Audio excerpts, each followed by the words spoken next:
Hey everybody, it's Jason Blaha here, and once again it's time for my client Doug's vlog, and we started the week off with a closed grip bench press. He got 325 pounds for this as a max effort lift.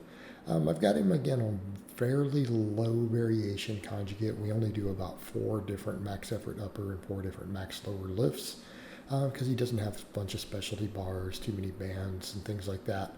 So we're keeping those variations low, which means we don't always get to PR every time. We come in and we just hit a nice, good, solid training max. Although now that we're gaining some weight again, scales coming back up after the unexpected weight loss, he's able to do 10s with 225 on his bench again here for assistance work. And we always keep this basic with Doug. He's got a great bench for his body weight. He benches double his body weight, which he's done in competition at this point. Again, pretty lean guy overall. And again, we can't tell so much in this vlog because he's got a shirt back on during this one. But in the other vlogs, you guys can tell. The guy's actually pretty jacked, pretty lean. But I keep his benching training very, very simple. We do a lot of pause benching. We work in things like incline or dumbbells in different rotations. We do speed benching, and then we do tricep work and things. It's not very complicated. It doesn't have to be for him, right? It doesn't have to be.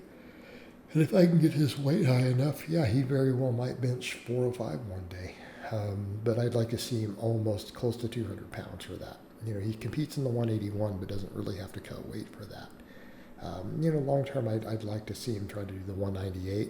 But, the issue that we struggle with is, again, body weight gain. Now, this vlog is going to be shorter than normal. It's going to be shorter than normal because we didn't get a whole lot of footage for this week. He just had a lot of stuff going on. He was unhappy with his max effort lower day this week, and I didn't put the miss in. He went for some squats, and he got a decent squat, and then he missed. Again, keeping in mind there's going to be fatigue related to that sudden weight loss. But it's upper day, we're still finishing that. We got this full max effort upper. So we had, the dumbbell presses in addition to the benching, the tricep work, and then I've got him doing barbell rows here. I've kind of rotated pull-ups out just for a little bit. I don't want him to get overused. He's very strong at pull-ups as a general rule. All right, he's very, very strong at pull-ups. He can crank out a lot of reps with weighted pull-ups. And I think before I've put him up doing 2 plates on a weighted pull-up and cranking out 5 reps, while getting a full range of motion.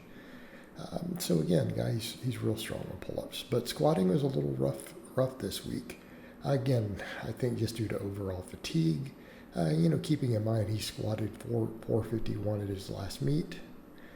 So again, we're quite happy with that.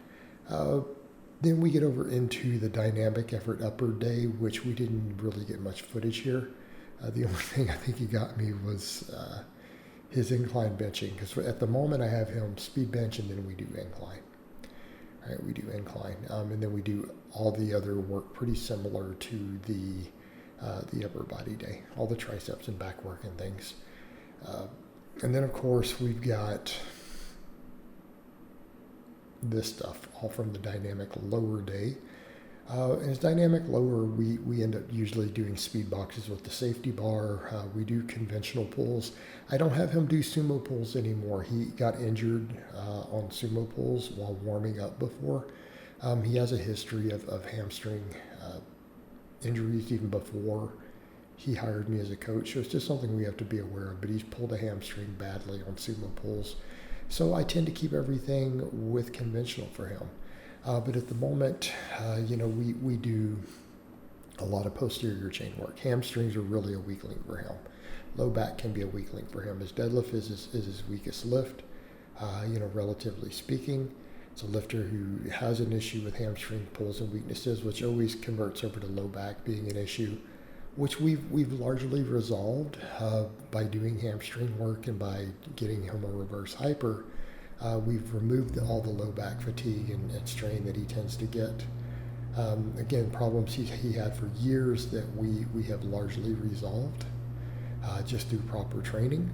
But I always keep a heavy focus on the posterior chain for him. We spend a lot of time on good mornings.